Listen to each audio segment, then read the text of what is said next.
बहुत सुंदर विग्रह का दर्शन कराया प्रभु ने और सभी भक्तों को धन्यवाद दिया। राधा रानी का फेस इतना सुंदर, बहुत सुंदर, बहुत सुंदर, बहुत ही एकदम सुंदर। बहुत ही सुंदर वाराणसी गरी वो। और सभी भक्तों को धन्यवाद कीर्तन में भाग लेने के लिए। अभी हम लोग मंगलाचरण करें। ओम ज्ञानतिमिरान्धस्य ज्ञानांजन शलाकया चक्षुन्मीलितं येन तस्मै श्री गुरुवे नमः। श्री चैतन्य मनोभीष्टं स्थापितं येन भूतले स्वयं रूप कदा मह्यं ददाति स्वपदान्तिकम्। वन्देऽहं श्री गुरु श्री युगपद कमलं श्री गुरु वैष्णवांच च श्री रूपं साग्रजातं सहगण रघुनाथं वितं तं स्वजीवं स्वाद्वैतं सावधूतं परिजं सहितं कृष्ण चैतन्य देवं श्री राधा कृष्ण पादान सहगण ललिता श्री विशाखा वेदांत च। नम ओम विष्णु पादाय कृष्ण प्रेष्ठाय भूतले श्रीमते भक्ति वेदांत स्वामिन इति नामने। नमस्ते सारस्वती देवे गौरवाणी प्रचारिणे निर्विशेषा शून्यवादी पाश्चात देशतारिणे वांछा कल्पतरुभ्यश्च कृपा सिन्धुभ्येव च पतितानां पावनेभ्यो वैष्णवेभ्यो नमो नमः। नमो महावदान्याय कृष्ण प्रेम प्रदायते कृष्णाय कृष्ण चैतन्य नामने गौरत्विषे नमः। हे कृष्ण करुणा सिंधु दीन बंधु जगतपते गोपेश गोपिका कांत राधा कांत नमस्तुते। तप्त कांचन गौरांगी राधे बिंदाबनेश्वरी विश्वानुसुते देवी प्रणमामि हरिप्रिये। नीलांचल निवासाय नित्याय परमात्मने बलभद्र सुभद्रायां जगन्नाथाय ते नमः। जय श्री कृष्ण चैतन्य प्रभु नित्यानंद श्री अद्वैत गदाधर श्रीवासादि गौर भक्त बिंद मुखम करोति वाचालम पंगु लंगे गिम यत्कृपातमहं वन्दे श्री गुरुं दीनतारिणं परमानंद माधवम श्री चैतन्य ईश्वरं। हरे कृष्ण कृष्ण कृष्ण हरे हरे हरे राम राम राम हरे। श्री श्री मंगलाचरण की जय। शिला प्रभुपाद की जय। हरे कृष्णा। आज की इस भागवतम चर्चा में सभी भक्तों का हार्दिक स्वागत है। सभी भक्तों के चरणों में मेरा सादर दंडवत प्रणाम है।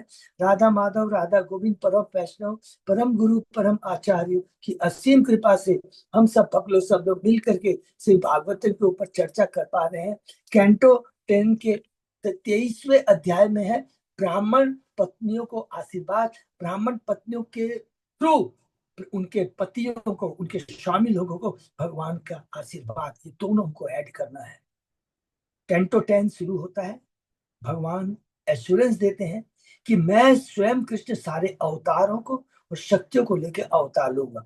तो जब स्वयं कृष्ण एते चांस कला पुस्तक कृष्ण स्थित भगवान स्वयं, वो स्वयं भगवान आए हैं, ये याद रखना। ये जो हम लीला कर रहे हैं 10वें कैंटे में स्वयं कृष्ण है जो कि एश्योरेंस देते हैं। और उसके बाद में शुरू होती है कथा अध्याय 1 से कि किस प्रकार कंस देवकी के 6 पुत्रों को मार देता है। दूसरे अध्याय में हमने देखे 7वीं संतान शंकरशन बलराम के रूप में है और 8वीं संतान है भगवान श्री कृष्ण। जब देवकी और वसुदेव के हृदय में आते हैं तो देवकी का जो रूप होता है भौतिक दृष्टि से नहीं, आध्यात्मिक दृष्टि से आध्यात्मिक तेज उनमें आ जाता है।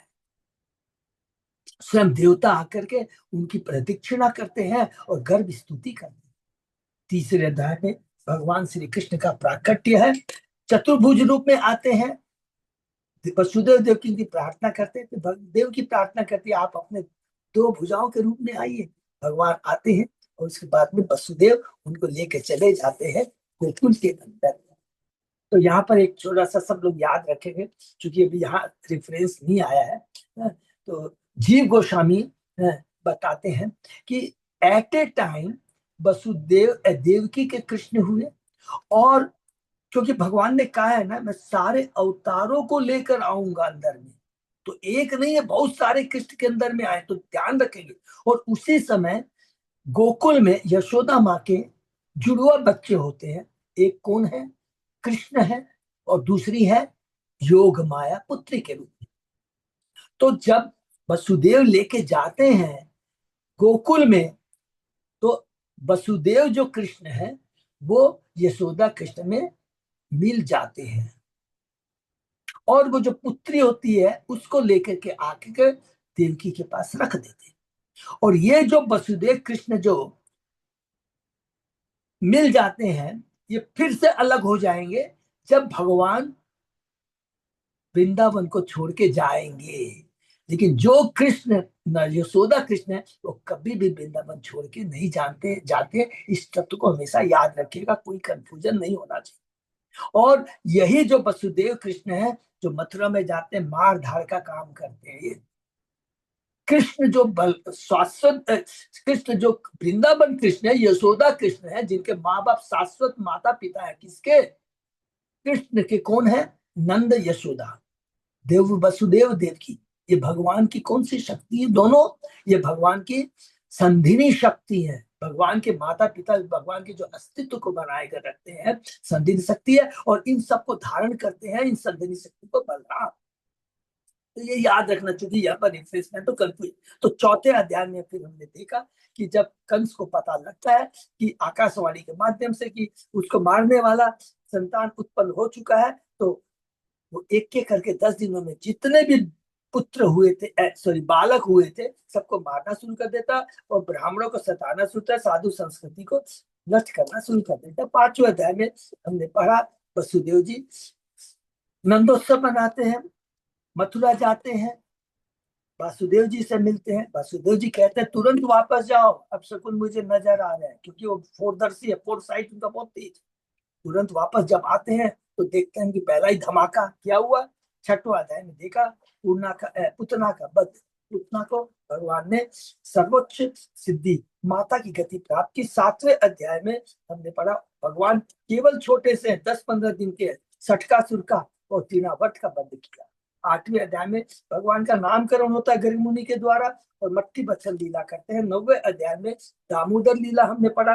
10वें अध्याय में बहुत सुंदर अध्याय है कि यमलार्जुन अर्जुनों के दोनों का उद्धार करते हैं। वरुण के कुबेर के पुत्र है, उनका किस प्रकार उन्होंने उद्धार किया। भगवान कृष्ण ने कंडीशन क्या थी, नारद मुनि जी ने कहा था, ये कभी नहीं भूलना है बिल्कुल।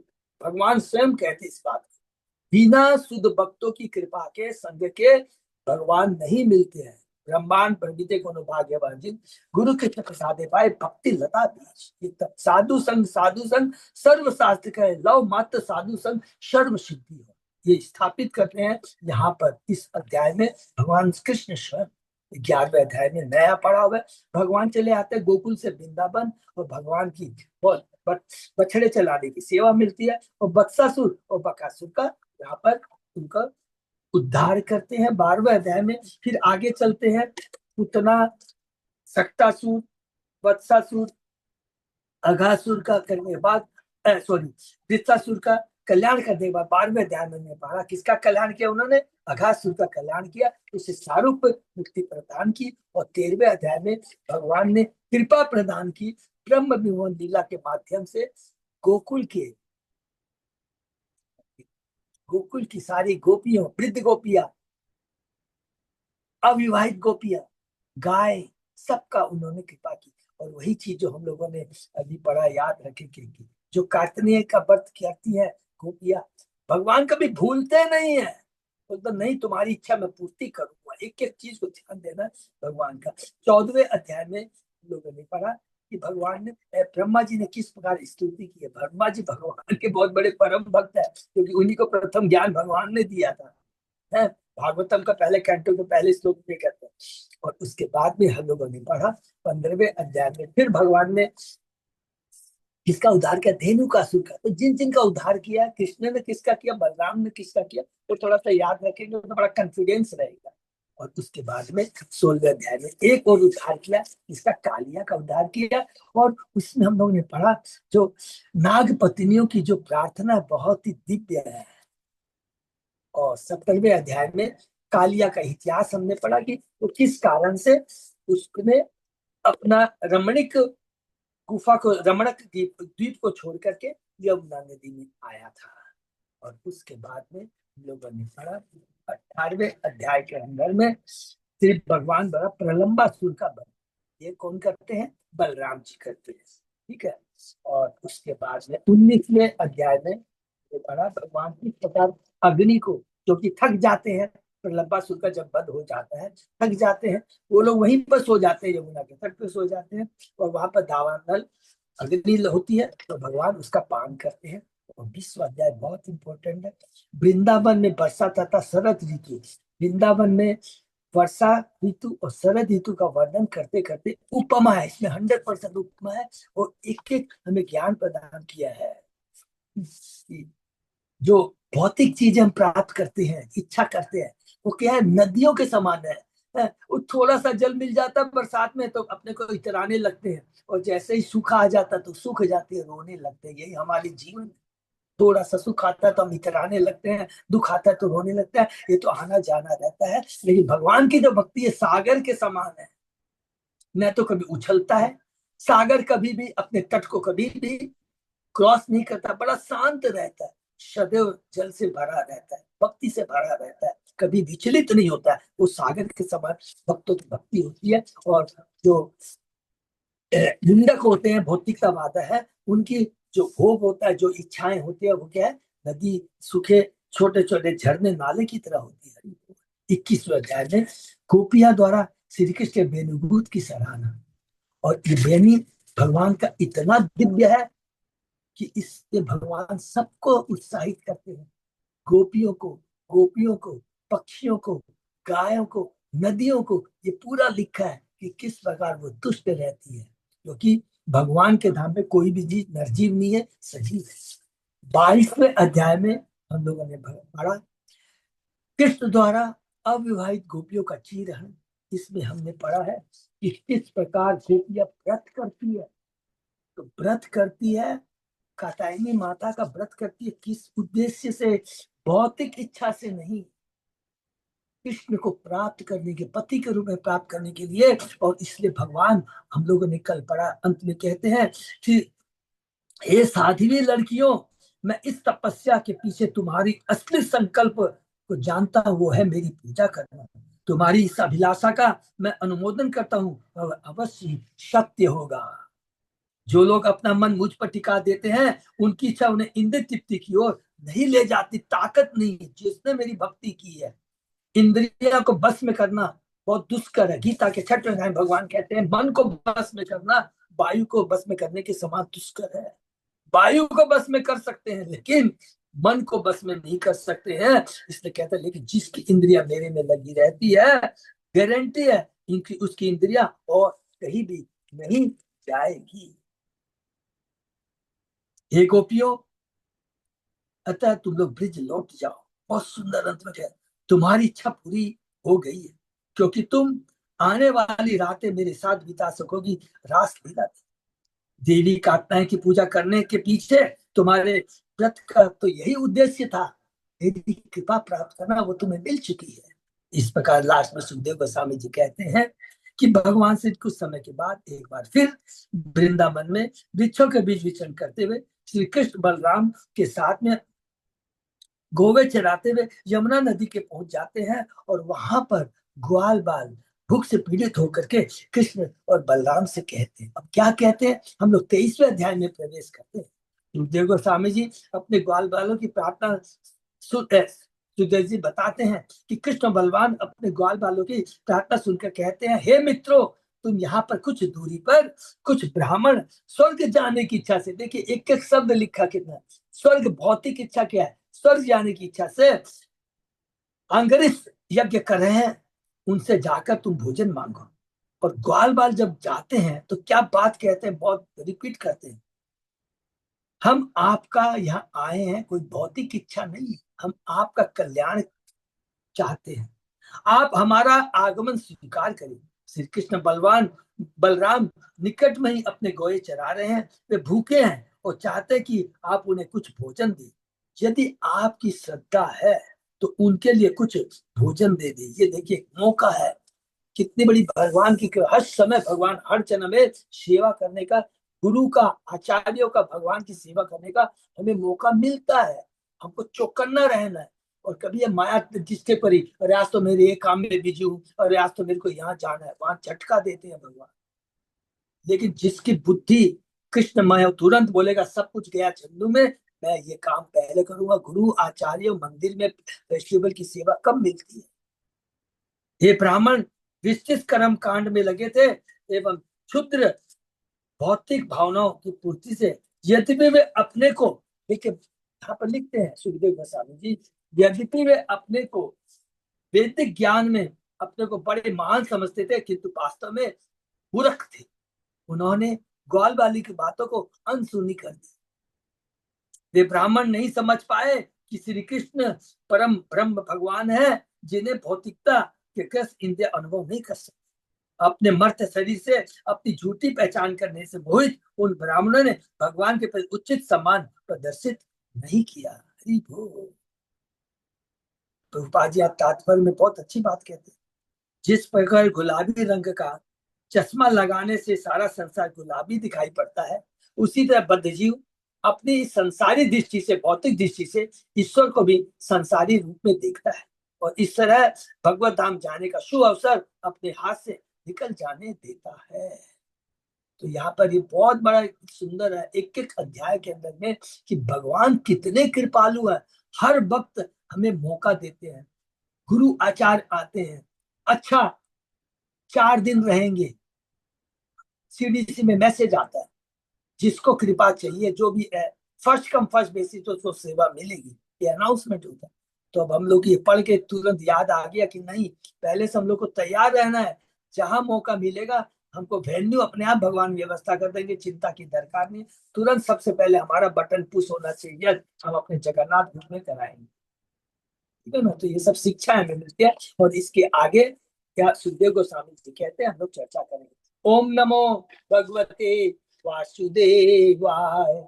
ओम नमो भगवते वासुदेवाय। ओम नमो भगवते वासुदेवाय। नारायण नमस्कृत्य परम चैव नरोत्तमं देवी सरस्वती व्यासं ततो जयमुदीरये।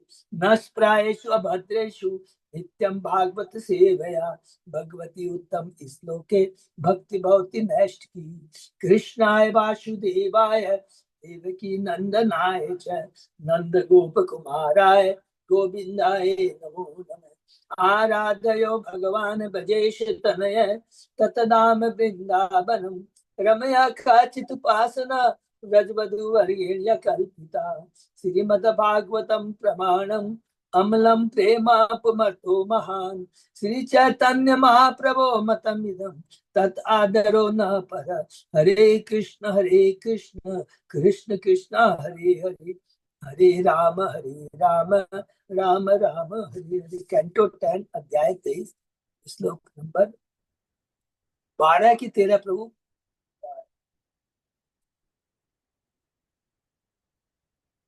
13 से प्रभु जी। 13 से ओके थैंक यू। 13 से हम लोग शुरू करते हैं। तदुपाकर्ण्य भगवान रहस्य जगदीश्वर व्याजहार पुनः गोपान दर्शन लोकी किम गतिम। जो कुछ हुआ था उसे सुनकर ब्रह्मांड के स्वयं भगवान हंसने लगे। हरि बोल। तब उन्होंने पुनः ग्वाल वालों को इस जगत में जिस तरह लोग कर्म करते हैं उस मार्ग को दिखलाते हुए संबोधित किया। अपनी हंसी द्वारा भगवान कृष्ण ने ग्वाल वालों को इंगित किया कि उन्हें कर्मकांडी ब्राह्मणों से नाराज नहीं होना चाहिए, क्योंकि उनके भाग्य में मेरी कृपा प्राप्त करने का उनको सौभाग्य नहीं मिला है। सौभाग्य तो मिला था, उसका यूज उन्होंने नहीं किया। अभी तो यह समझना चाहिए कि मांगने वाले को प्राय भीख नहीं दी जाती। तो माम ज्ञापयत पत्नीभ्यः ससंकर्षणम आगतम दाशयन्ति कामम अन्नम व स्निग्धा मयि उषिता धिया। भगवान कृष्ण ने कहा ब्राह्मण पत्नियों से कहो, अब उनकी पत्नियों के पास हरि बोल, ब्राह्मण पत्नियों से कहो कि मैं संकर्षण समेत यहाँ आया। संकर्षण माने बलराम के साथ मैं यहाँ आया। वे अवश्य तुम्हें जितना भोजन चाहोगे उतना देगी, क्योंकि वे मेरे प्रति अत्यंत स्नेहशील है, और वे अपनी बुद्धि से मुझ में ही निवास करती है।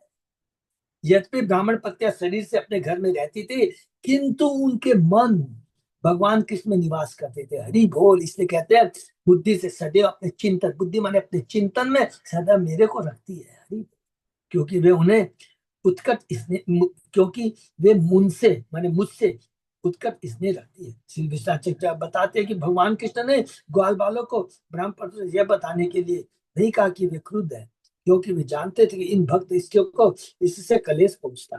ये तो कृष्ण के प्रति स्नेहवशी ग्वाल बालों इच्छित भोजन दे देगी। वे अपने पतियों के निषेध को नहीं मानेगी, क्योंकि वे अपनी दिव्य बुद्धि से, चेतना से भगवान के भीतर निवास करती थी। हरि बोल। गत्वात् पत्नीशालायां दृष्ट्वा आशीनासु अलंकृता नत्वा द्विजसती गोपा प्रसीता इदम अब्रुवन। तब ग्वालबाल उस घर में गए जहां ब्राह्मण पत्नियां ठहरी हुई थी। वहां उन बालकों ने उन सती स्त्रियों को सुंदर आभूषण अलंकित होकर बैठे देखा। नहीं बोल। बालकों ने ब्राह्मण पत्नियों को नमस्कार करते हुए विनीत भाव से उन्हें सुशोभित किया। नमो वो विप्र पत्नीभ्यो निबोधत वंचाशिन हितो अविदुरे चर्ता कृष्णे न इह इशिता वयम। ग्वाल बालों ने कहा, हे विद्वान ब्राह्मणों की पत्नियों, और वहां पर कहा था सो काल ब्राह्मण, आपको हमारा नमस्कार, कृपया हमारी बात सुने। हमें भगवान कृष्ण ने यहाँ भेजा है, जो यहाँ से कुछ ही दूरी से होकर जा रहे हैं। गाश्चार्यं स गोपाले स रामो दुरमागतः बुभुक्षि तस्यान्नं शार्नुगस्य प्रदीयताम्।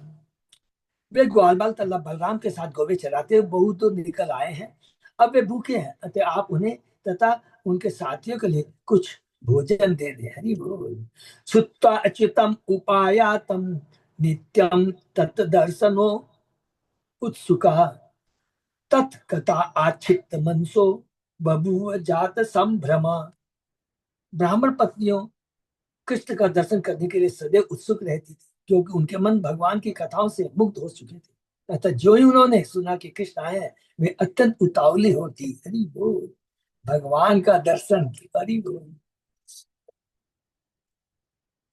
चतुर्विधम बहुगुणम अन्नम आदाय भाजने अविश्वासु प्रियम सर्वा समुद्रमिव निम्नगा।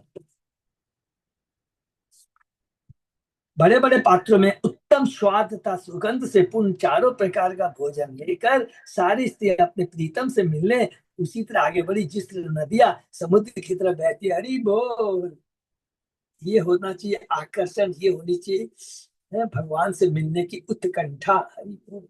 श्री विश्वनाथ ठाकुर की व्याख्या की ब्राह्मण पतियों को कृष्ण के प्रति माधुर्य भाव का अनुभव हुआ, मानो वे उनके उपपति हो। बस इसलिए जब वे उन्हें देखने के लिए दौड़ी तो उन्हें रोका नहीं जा सकता है। तो लक्ष्मी जी तो कहती है, हम लोगों ने पढ़ा था कि केतुमाल है, केतुमाल वर्ष में लक्ष्मी जी पूजा करती है, कहते हैं असली पति तो आप है। निषिध्यमाना पति भी भातृ भी बंधु भी सुते भगवती उत्तम श्लोके दीर्घ सूत धिताशया यमुनो उपवने अशोक नव पल्लव मंडिते विचरन्तम वृतम गोपे सॉरी विचरन्तम वृतम गोपे सागरचंद्रदिशु स्त्रिय। यद्यपि उनके पतियों, भाइयों, पुत्रों तथा अन्य संबंधियों ने उन्हें जाने से रोका, किंतु कृष्ण के दिव्य गुणों का दीर्घकाल श्रवण करते रहने से इसको देखते ही उनकी आशा विजयी। उन्होंने यमुना नदी के किनारे अशोक वृक्ष की कलियों से शोभित एक बगीचे में ग्वाल बालों अपने बड़े भाई बलराम के साथ विचरण करते हुए कृष्ण को दिए। सबको छोड़ करके, किसी की बात पतियों की, पुत्रों, भाइयों की, संबंधियों की, किसी की नहीं सुनी। नहीं बोल। श्यामम हिरण्य परिदिम्बन वाल्य बरह धातु प्रबाल नट वेशम अनुव्रत अंशे विन्यस्त हस्तम इतरेण धुनानम अवजम कर्णोत्पल्लालक कपोल मुख अब्ज हाशम। उनका रंग श्याम था और वस्त्र सुनहरे थे। किसके? कृष्ण बलराम। वे मोर पर रंगीन खनिज, फूल की कलियों का गुच्छा तथा जंगल के फूलों और पत्तियों की वनमाला धारण के नाटक के कर्तक की भांति भेष बनाए थे। हरि बोल। वे अपना एक हाथ अपने मित्र के कंधे पर रखे थे और दूसरे से कमल का फूल घुमा रहे थे। हरि बोल। उनके कानों में कुमुदनिया सुशोभित थी। उनके बाल गालों पर लटक रहे थे और उनका कमल मुख हंसी से युक्त था।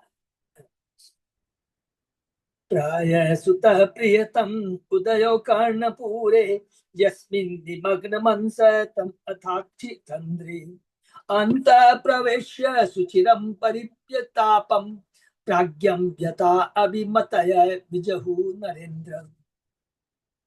हे नरेंद्र, उन ब्राह्मण पतियों ने दीर्घ काल से अपने प्रिय कृष्ण के विषय में सुन रखा था और उनका यश उनके कानों का स्थायी आभूषण बन चुका था। हरि बोल।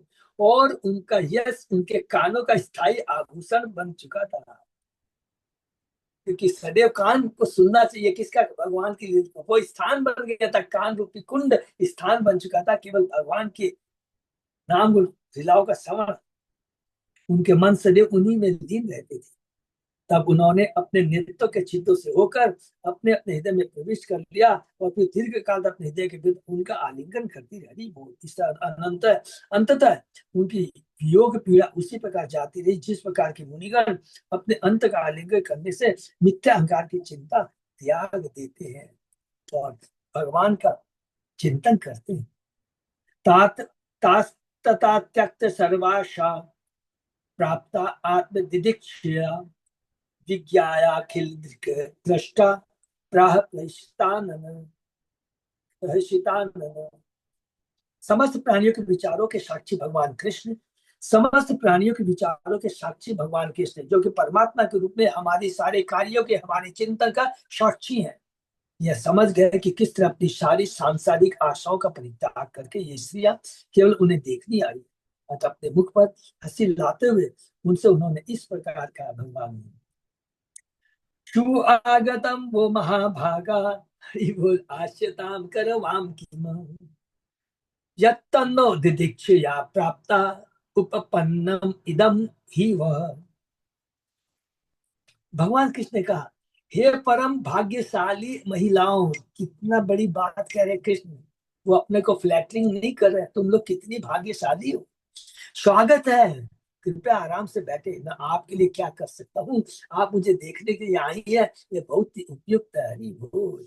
किस तरह भगवान अपने भक्तों के प्रति कितने समर्पण होते हैं। किस तरह किसी कृष्ण ने रात्रि में अपने साथ नाचने के लिए आई हुई गोपियों का स्वागत किया था, उससे तो उन्होंने ब्राह्मण पत्नियों का स्वागत किया जो अनेक व्यवधानों को पार करके भगवान का दर्शन करने आई थी, जिससे उनके प्रति उनका शुद्ध प्रेम सिद्ध होता था। अपने पति की, बच्चों की, संबंधियों की, पुत्रों की, किसी की नहीं सुना इन लोगों ने। जैसे गोपियों का भी हम लोग आगे पढ़ेंगे, जो गोपी की रास लीला में उप उप अन्नम शब्द सूचित करता है कि यद्यपि महिलाओं ने अपने पतियों के आदेशों को ठुकरा दिया था, किंतु उनका आचरण तनिक भी अनुपयुक्त न था, क्योंकि उनके पतियों ने भगवान कृष्ण अपनी प्रेम भक्त को रोकने का स्पष्ट रूप से प्रयास किया था। ये बहुत इंपॉर्टेंट पॉइंट हम लोगों के लिए। हमें धर्म का पालन करना है, ठीक है, गृहस्थ में रहकर पालन करना, लेकिन अगर कोई परम धर्म, परम धर्म, परम भगवान की भक्ति में कोई हस्तक्षेप करे तो हमें उसको प्रायोरिटी किसको देनी है? परम धर्म की तुष्टि के लिए, परम भगवान की तुष्टि के लिए, क्योंकि वही शाश्वत पिता है, वही शाश्वत पति है, माता पिता सब कुछ वही है। वही वास्तव में हमारे दुख हरता है, वही हमें दुखों से निवारण करवा दिला सकते, हमारे दुख का निवारण कर सकते। नन बद्दा मई कुर्वन्ति कुशला स्वार्थ दर्शिन अहेतु की अव्यवहिताम भक्ति आत्मप्रिय यथा। निश्चय कुशल लोग जो अपने असली लाभ को देख सकते हैं, देखिए कि कितनी बार निश्चय जो कुशल लोग है, बुद्धिमान है, जो अपने असली लाभ को देख सकते हैं, वे मेरी अहेतु की तथा अविच्छिन्न भक्ति करते हैं, क्योंकि मैं आत्मा को सर्वाधिक प्रिय हूँ, क्योंकि तुम मेरे शाश्वत आत्मा अंश, और आत्मा को अपना पिता परमात्मा ही सबसे ज्यादा उनको प्रिय है। ये नेचुरल है, हमारा भगवान के प्रति जो प्रेम है वो नेचुरल है, शुद्ध है, वसुदेव प्योर है एकदम। जो वसुदेव स्थिति में जो होता है, जब आत्मा प्योर होती है और कृष्ण के प्रति समर्पित रहती है। भगवान ने ब्राह्मण पत्नी को बतलाया कि वे ही नहीं अपितु अपना असली लाभ समझने वाले सारे लोग भगवान की प्रेम भक्ति का आश्रय लेते हैं। हमें मालूम होना चाहिए कि वास्तविक जीवन का लक्ष्य क्या है, हमारा वास्तविक कल्याण किसमें है। भगवान कृष्ण आत्मप्रिय है, अर्थात हर एक के प्रेम के असली लक्ष्य है। यद्यपि हर व्यक्ति की अपनी रुचि तरह अपनी स्वतंत्रता होती है, स्वतंत्रता में ब्रैकेट में लिख देंगे अपनी अल्प स्वतंत्रता होती है, किंतु अंततोगता प्रत्येक जीव भगवान का आध्यात्मिक स्फुलिंग है। ममे वांसे जीव लोके जीव भूत सम, आध्यात्मिक स्फुलिंग है और वो शाश्वत।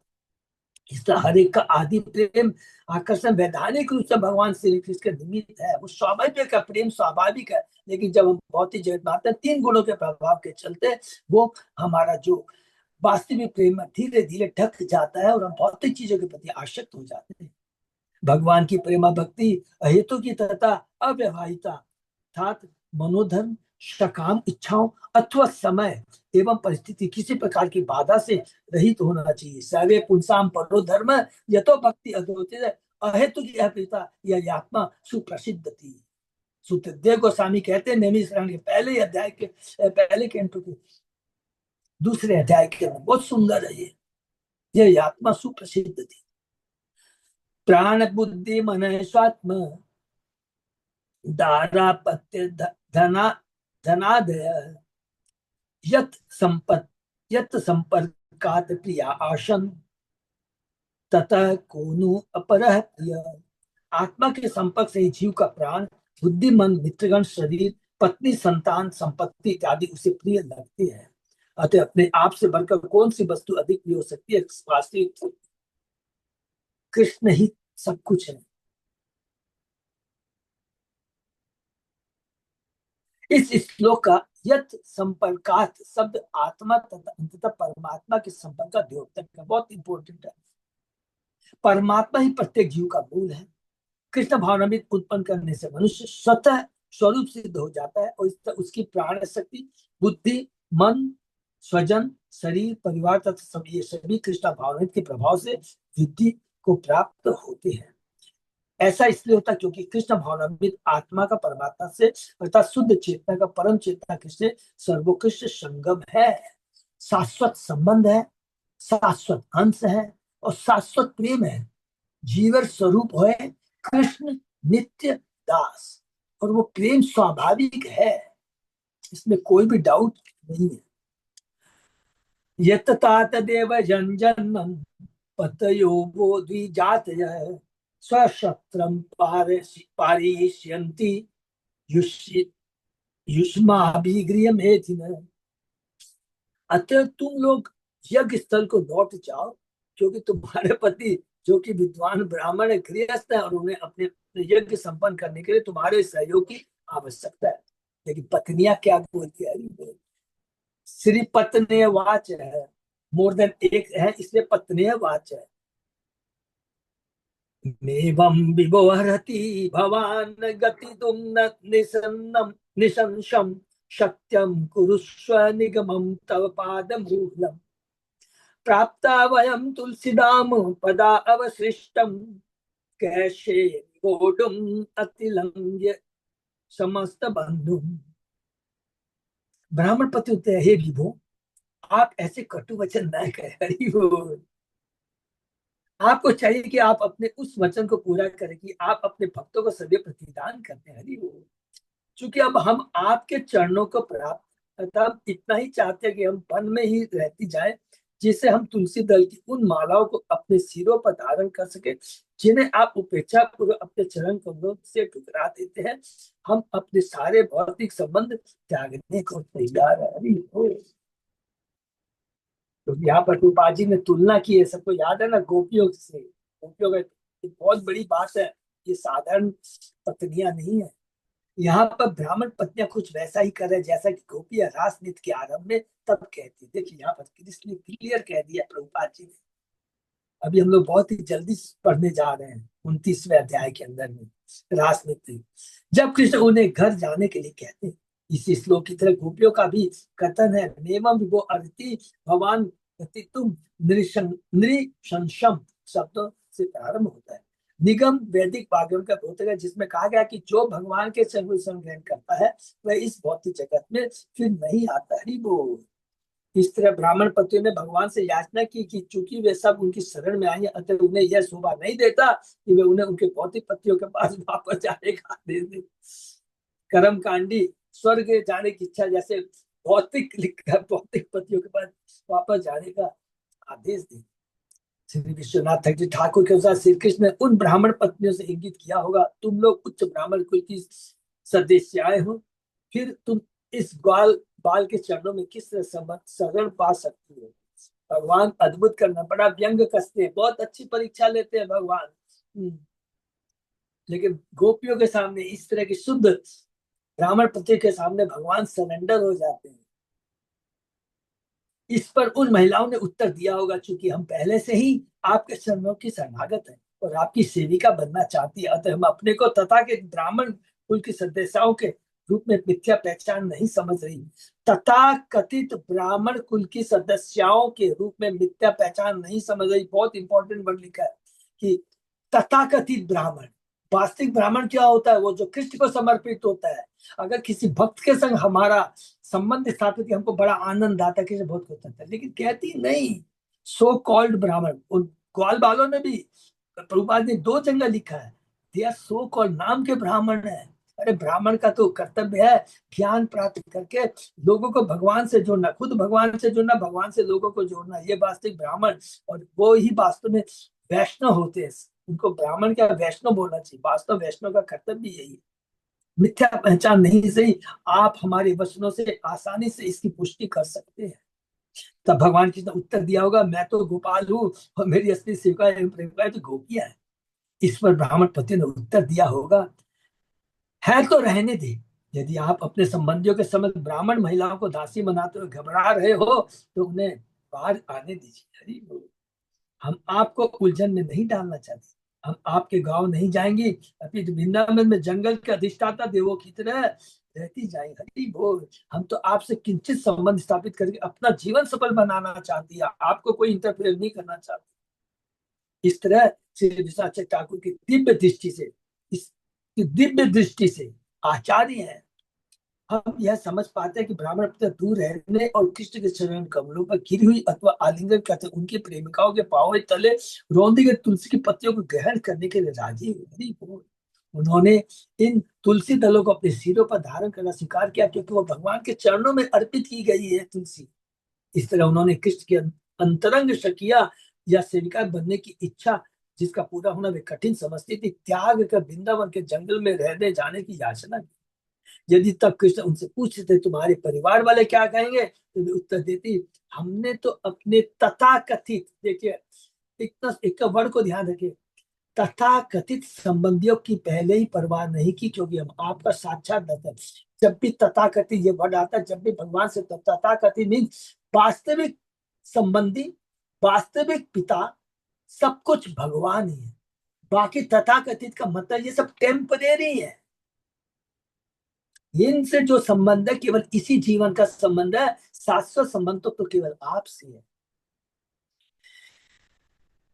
गृहणन्ति नो न पतय पितरो सुता वा न भ्रातृबन्धु सुहृदकुत एव चान्ये तस्मात् भवत् प्रपद्यो पतितात्मनामने नान्या भवेत गति गतिरिंदनम रिंदम तद विदेही। अब हमारे पति, माता पिता, पुत्र, भाई, अन्य संबंधी तथा मित्र हमें वापस नहीं लेंगे, जैसे गोपियां कहती है, और अन्य कोई हमें किस तरह शरण देने को तैयार हो सके, क्योंकि वह हमने अपने आप को आपके चरण किरणों पर फेंक दिया है और हमारे कोई अन्य गंतव्य नहीं है। अतः हे अरिंदम, हरि बोल, हे अरिंदम हमारी इच्छा पूरी कीजिए। हरि बोल। श्री विश्वनाथ ठाकुर ने इस प्रकार टीका किया, ब्राह्मण पतियों ने अपनी युवा अवस्था से ही वृंदावन की स्त्रियों के मुख से, ये देखिए बहुत इंपॉर्टेंट है, प्रभुपाद जी की बहुत बड़ी कृपा बात, ब्राह्मण पतियों ने अपनी युवा अवस्था ही वृंदावन की स्त्रियों के मुख से भगवान कृष्ण के रूप, गुण, माधुर्य का वर्णन सुन रखा था। मालिनों, तंबोलिनियों तथा अन्यों से भी सुना था। अतः उन्हें कृष्ण के प्रति भाव में प्रेम रति का अनुभव होता था और वे गृह कार्यों से अन्य मनसक रहती थी। उनके पति उन्हें इस तरह निठल्ली देकर संदेह करते थे, वो उनसे बातचीत करने से कतराते रहते। अब ये ब्राह्मण पत्नियां अपने तथाकथित परिवार तथा पड़ोसियों का नियमित रूप से बहिष्कार करने को सन्नद्ध थी, दृढ़ थी, और अति क्षोभ के कारण वे कृष्ण के चरणों पर अपने सिर रखकर चिल्ला रही थी और उन्हें नमस्कार कर रही थी। इस तरह अवरुद्ध वाणी से उन्होंने उपयुक्त श्लोक कहा है।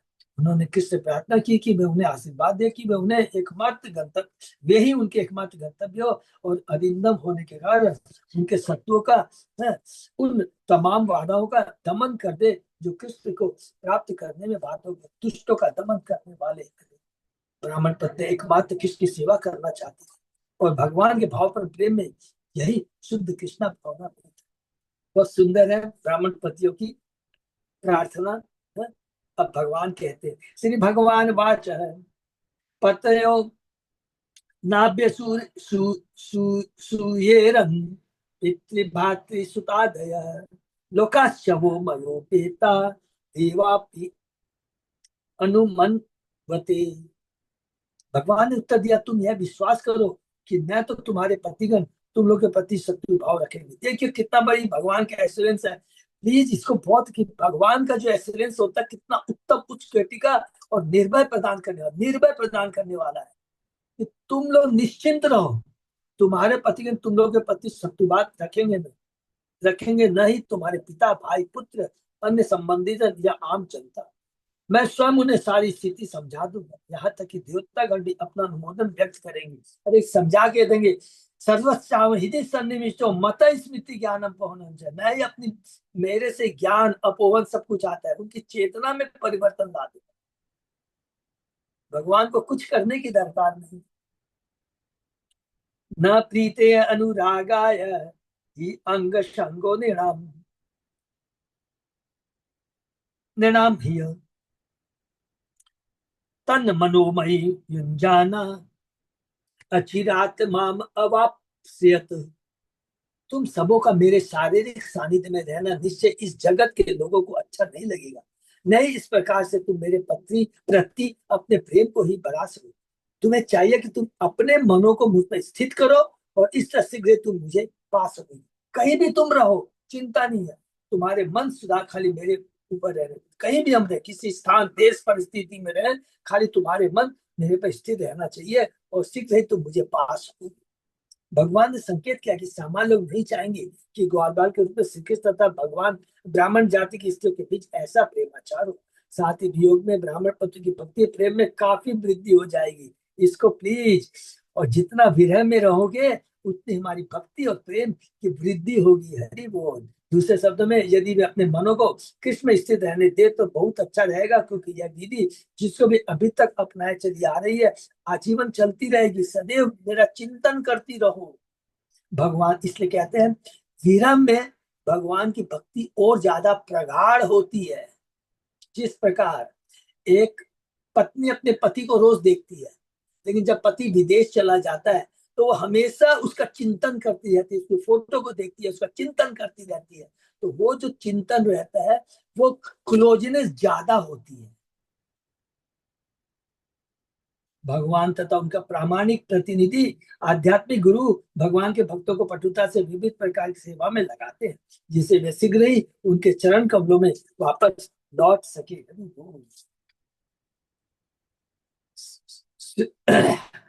श्रवणनाथ, दर्शनाथ, ध्यानाथ, मही भाव अनुकीर्तनाथ, न तथा सन्निकर्षेण ततीयात ततो गृहान।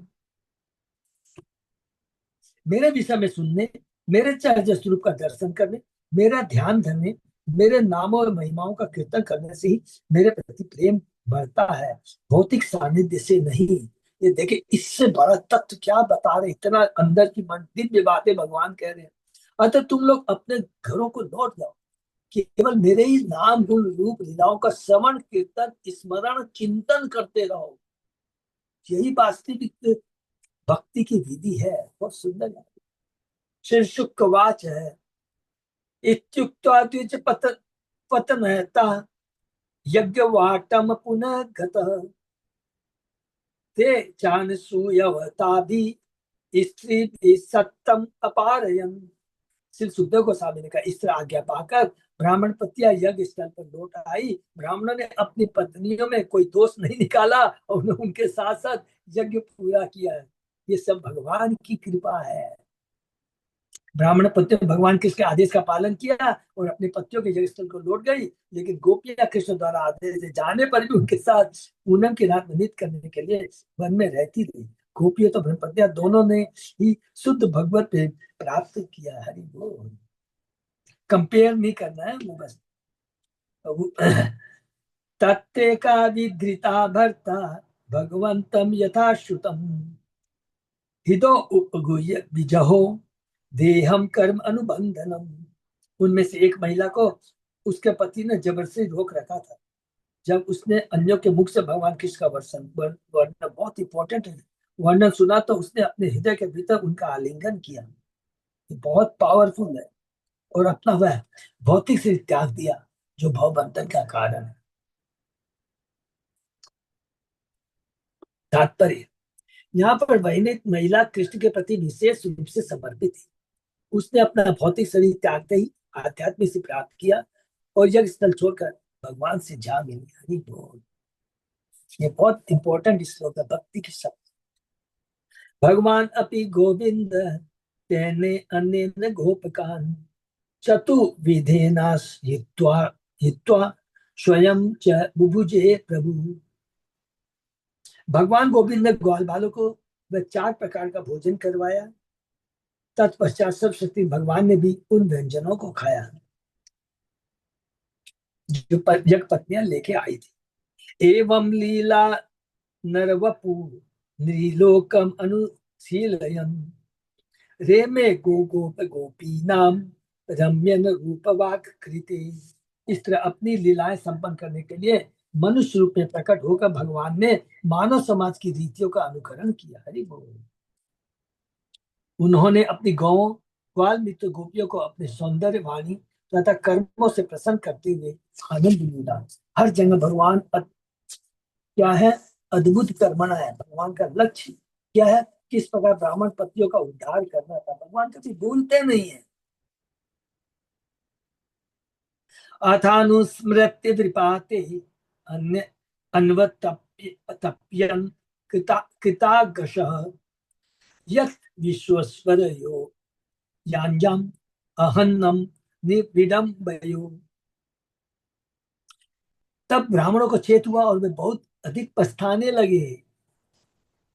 उन्होंने सोचा हमसे बहुत बड़ा पाप हुआ, क्योंकि हमने सामान्य मनुष्य के वेश में प्रकट हुए ब्राह्मण के 2 स्वामियों की याचना स्वीकार कर दी, अस्वीकार कर दिया। जी वो ये देखिए, जैसे एक घर में पत्नी भक्त है तो कितनी बड़ी कृपा मिल गई उनके ऊपर। क्योंकि भगवान बोलते हैं जो एक घर में भक्त होता है भगवान उसके घर के सब मेंबर का सबका कल्याण करते हैं, मातृपक्ष से भी पितृपक्ष से, दोनों तरफ। भगवान कृष्ण तथा भगवान बलराम ने ब्राह्मणों को धोखा नहीं दिया। उन्होंने उनसे सीधे भोजन की याचना की। पृथ्वी ब्राह्मण ने अपने आप को धोखा दिया, जैसा कि निर्विडम्बयो शब्द से चूचे, जिसका अर्थ है कि कृष्ण बलराम ऐसे सामान्य मनुष्य के लिए मोहित होते हैं जो उनको भी एक सामान्य व्यक्ति से जानती मामूला मानुषित निवास। तो भी चूंकि ब्राह्मण पतियां भगवान की परम भक्ति, इसलिए पूर्व ब्राह्मणों को मूर्ख ब्राह्मण आध्यात्मिक लाभ हुआ अपनी पत्नी के चलते, और अंत में उन्हें चेत हो गया। और भगवान ने स्वयं कहा था, तुम चिंता मत करो, कोई भी तुमसे नाराज नहीं होगा, कोई प्रॉब्लम नहीं होगा। ये तो भगवान की कृपा है। दृष्ट्वा स्त्रीणाम भगवती कृष्णे भक्तिम अलौकिकीम आत्मानं च तया हीनम अनुतप्ता व्यगरहयन्। अपनी पत्नियों की भगवान कृष्ण के प्रति दिव्य भक्ति और अपने उस भक्ति के विहीन अपने को उस भक्ति से विहीन देखकर उन ब्राह्मणों को अति खेद हुआ, दुख हुआ, और वे अपने आप को धिक्कारने लगे। दिक्क जन्मन त्रिवृत यत यत धिक व्रतम धिक बहुजताम धिक कूलम धिक क्रिया दाक्ष्यम विमुखाये तब अधोक्ष जी तू अधोक्ष जी। ब्राह्मणों ने कहा, धिक्कार हमारे तिवारा जन्म, हमारे ब्रह्मचर्य तथा हमारी विपुल विद्वता को, धिक्कार हमारे उच्च कुल तथा यज्ञ अनुष्ठान में हमारी निपुणता को। इन सबको धिक्कार है, क्योंकि हम भगवान से विमुख है। ये बहुत इंपॉर्टेंट को हमको मेमोराइज करना है। यदि हमारे पास कोई धन, यश, बुद्धि, ज्ञान, ऐश्वर्य कुछ भी है, सब बेकार है यदि हम भगवान की भक्ति से विमुख हैं। ऊपर दी गई परिभाषा के अनुसार त्रिविध जन्म, 3 प्रकार का जन्म, उधर शारीरिक जन्म, ब्राह्मण दीक्षा, वैदिक ज्ञान यज्ञ करने के लिए दीक्षा। पर ब्रह्म भगवान कृष्ण से अनभिज्ञ होने पर यह सब व्यर्थ है। ठीक है ना। ब्राह्मण दीक्षा, शारीरिक दीक्षा और वैदिक ज्ञान करने के लिए दीक्षा। नूनम भगवतो माया योगी नाम अपि मोहिनी यत वयम गुरुवो निर्णम स्वार्थे मुह्या महे द्विजा। भगवान की माया शक्ति बड़े बड़े योगियों को मोह लेती है, और तो हमारी क्या विषाद है, हम कौन से खेत की मूली है। ब्राह्मण होने के नाते हम सभी जाति के लोगों के आध्यात्मिक गुरु माने जाते हैं, फिर भी हम अपने सच्चे स्वार्थ के लिए मोहित हुए हैं। हरि बोल। अहो पश्यत नारीणाम अपि कृष्णे जगत गुरु दुरंत दुरंत भावम अविद्यत मृत्यु पाषाण गृहाभिधान। जरा इन स्त्रियों के असीम प्रेम को तो देखो, जो उन्होंने अखिल विश्व के आध्यात्मिक गुरु भगवान के प्रति उत्पन्न कर रखा है। इस प्रेम ने गृहस्थ जीवन के प्रति उनकी आसक्ति, मृत्यु के बंधन को छिन्न छिन्न कर दिया है। ये खुद देखो ब्राह्मण कह रहे हैं। एक तरह पति, पिता, ससुर आदि उन महिलाओं के गुरु या शिक्षक थे, किंतु वेश्या कृष्ण भक्ति में पूर्ण हो चुकी थी, जबकि पुरुषगण अज्ञान के गर्त में घिरे हुए थे। श्री ठाकुर ठाकुर साहब घर लौटने पर इन महिलाओं में दिव्य भाव के लक्षण प्रकट होने लगे, यथा शरीर कंपन, अश्रुपात, रोमांच, विवर्ता, मेरे जीवन के अंश कृष्ण कहकर प्रहलाद गला रोना आदि। अरे भगवान, साक्षात भगवान के दर्शन है तो होना ही है स्वाभाविक। यहाँ पर यह कह डालते कि कोई भले ही यह विरोध करे कि अपने पति का स्त्री को अन्य किसी पुरुष से प्रेम करना उचित नहीं, किंतु यहाँ तो पतिगण ही यह इंगित कर रहे हैं कि वे जगतगुरु कृष्ण के बनावटी गुरु है, जो सारे ब्रह्मांड के शिक्षक और आध्यात्मिक गुरु कृष्ण है। वास्तविक पति कृष्ण।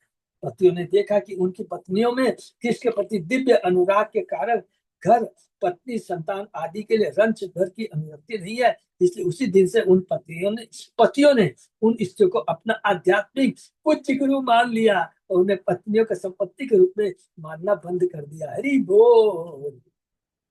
इतना पावरफुल प्रभुपाद जी यहाँ पर कह रहे हैं।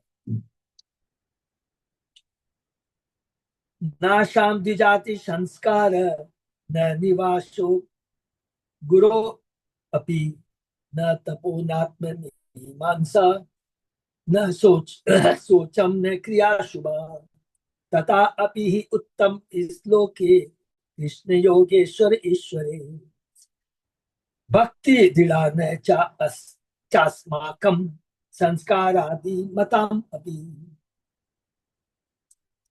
इन स्त्रियों ने न तो द्विजों के संस्कारों का पालन किया है, न ही किसी आध्यात्मिक गुरु के माध्यम में ब्रह्मचारियों का जीवन बिताया, न उन्होंने कोई तपस्या की है या आत्मा के विषय में मनन किया है या स्वच्छता की औपचारिकताओं का निर्वाह अथवा शुभ अनुष्ठानों में उन्होंने अपने को लगाया है। तो भी इनकी दृढ़ भक्ति उन भगवान कृष्ण के प्रति जिनका यशोगान वैदिक मंत्रों द्वारा किया जाता है और जो योगेश्वरों के भी ईश्वर है। और दूसरी ओर हम जिन्होंने भगवान की कोई भक्ति नहीं की, यद्यपि हमने इन सारी विधियों को संपन्न किया है। इसलिए कहते हैं जो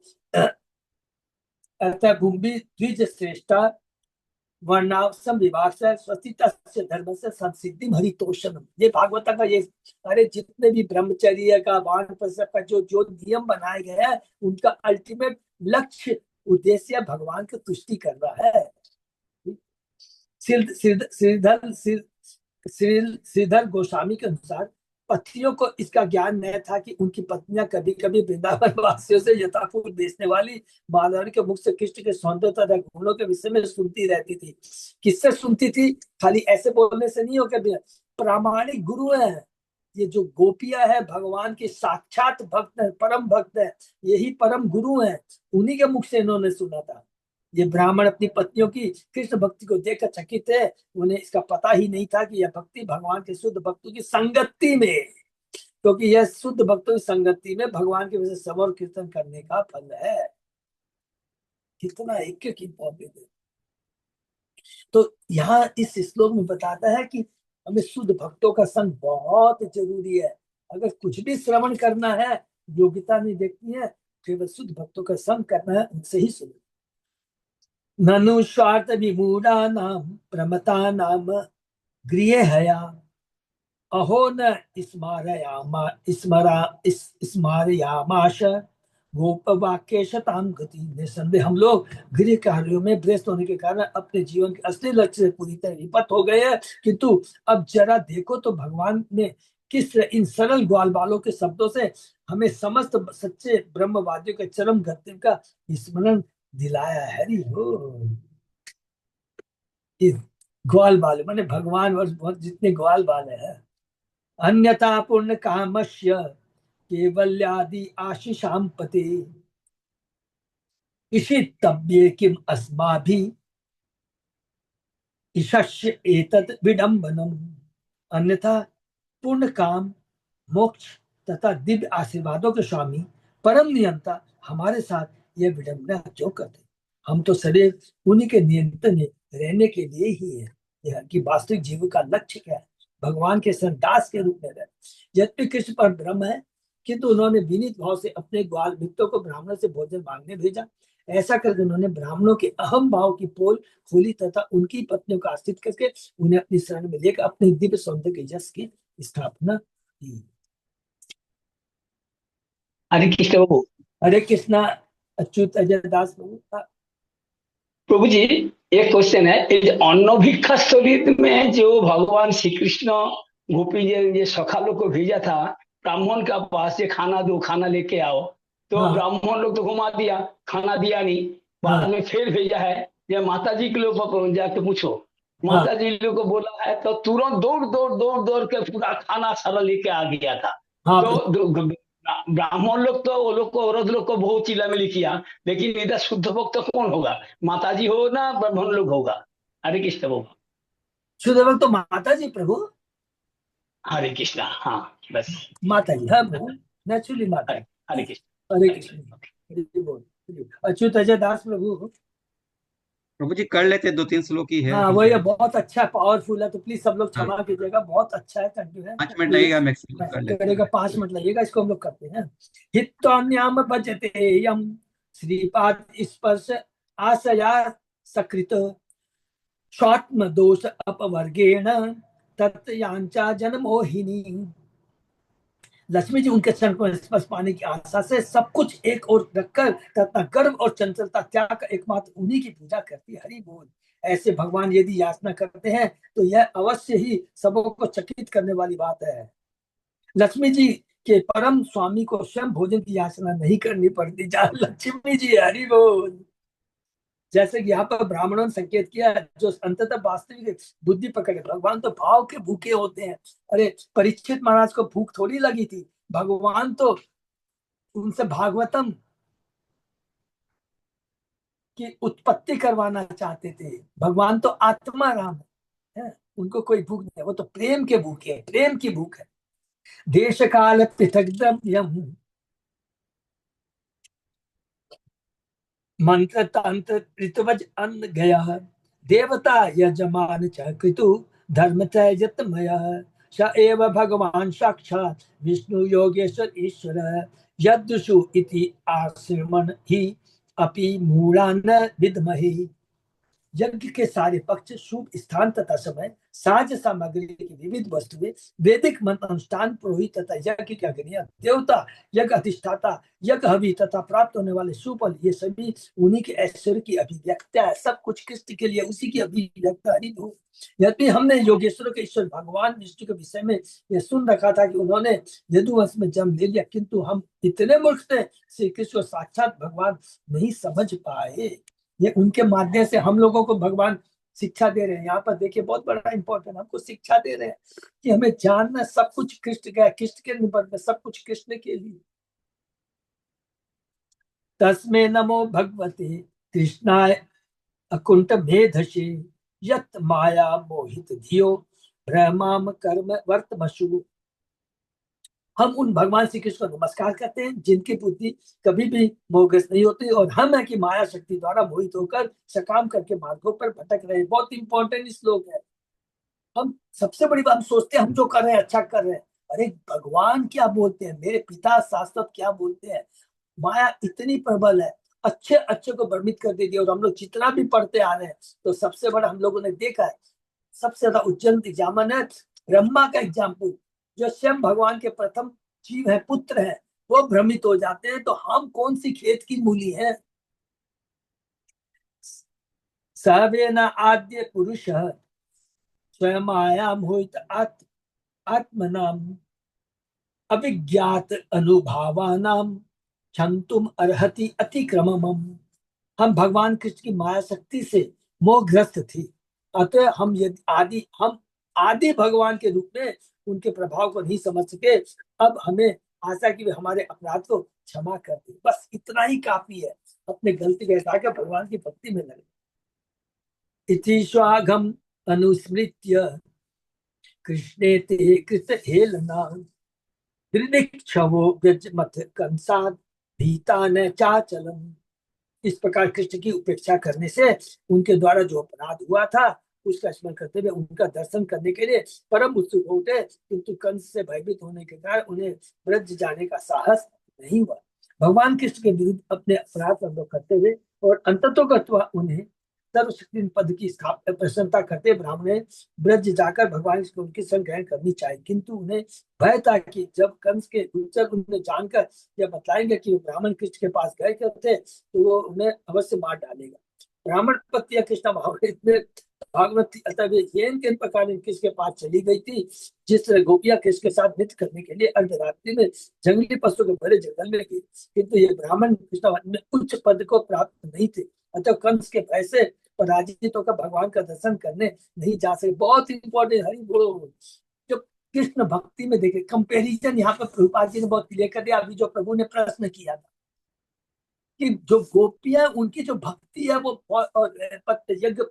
यज्ञ ब्राह्मण जो पत्नियां है उनकी भक्ति बहुत उच्च कोटि की है, लेकिन ब्राह्मण भी भक्त बन गए। इसका मतलब ये नहीं कि अरे वो तो नहीं, कम से कम उनकी चेतना में परिवर्तन आया और धीरे धीरे भक्ति करते करते उस अवस्था में पहुंच जाएगी, वो निर्भय हो जाएगी। जो भगवान को समर्पित हो जाता है वो स्वतंत्र हो जाता है, निर्भय हो जाता है, और उसके बाद में केवल कृष्ण ही एकमात्र उनका लक्ष्य रह जाता है।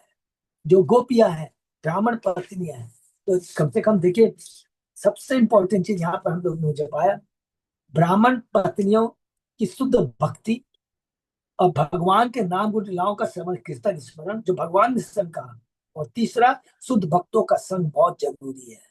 शुद्ध भक्तों के संग के माध्यम से ही हम अपने जीवन के लक्ष्य को प्राप्त कर सकते हैं। और शुद्ध भक्तों के माध्यम से यहाँ पर देखा, ये मत देखिए कि उनकी पत्नियां थी, इस दृष्टि से नहीं देखना। हमको ये देखना है कि भगवान के शुद्ध भक्तों का संग करने से जो ब्राह्मण थे वो भी भक्ति में अपने को लगा सके। इसलिए जो भी कुछ हमें श्रवण कीर्तन स्मरण जो कुछ भी करे, जीवन का लक्ष्य भक्ति तो करनी है, लेकिन भक्ति किसकी करनी है, भगवान की करनी है, नंबर 2। और किसके माध्यम से करने, शुद्ध भक्तों के संग के माध्यम से करना। ये सारी चीजें यहाँ पर ये जो अध्याय है इसके माध्यम से हमने चर्चा की, जाना। तो पूरा का पूरा शुरू से अंत तक भागवतम में, इवन कैंटो 1 के अंदर में भी सब जगह एक ही चीज का है कि सर्वे पुंसाम परो धर्म ये तो भक्ति है तो सब कुछ का, लेकिन कंडीशन एकदम यही लिखा पहले में, शुद्ध भक्तों का संग बहुत जरूरी है। बिना शुद्ध भक्तों के संग के भगवान की कृपा नहीं मिल सकती। उनका हरे कृष्णा, बहुत सुंदर कृपा, एक एक सुंदर हम लोग को मिल रहा है ये सुनने के लिए। अभी हम लोग पहुंच गए भगवान श्री कृष्ण, बहुत गोवर्धन पूजा मतलब हम लोग का बहुत नजदीक पहुंच गए, ये हम लोग सुनने को मिलेगा गोवर्धन पूजा। हरि बोल, हरे कृष्णा। पे विराम देते हैं, क्योंकि मैं बार बार क्यों रिपीट कर रहा हूँ, इसको बहुत कंसंट्रेट करना है। भगवान की ये गोवर्धन की लीला हो रही है, कोई मामूली नहीं है।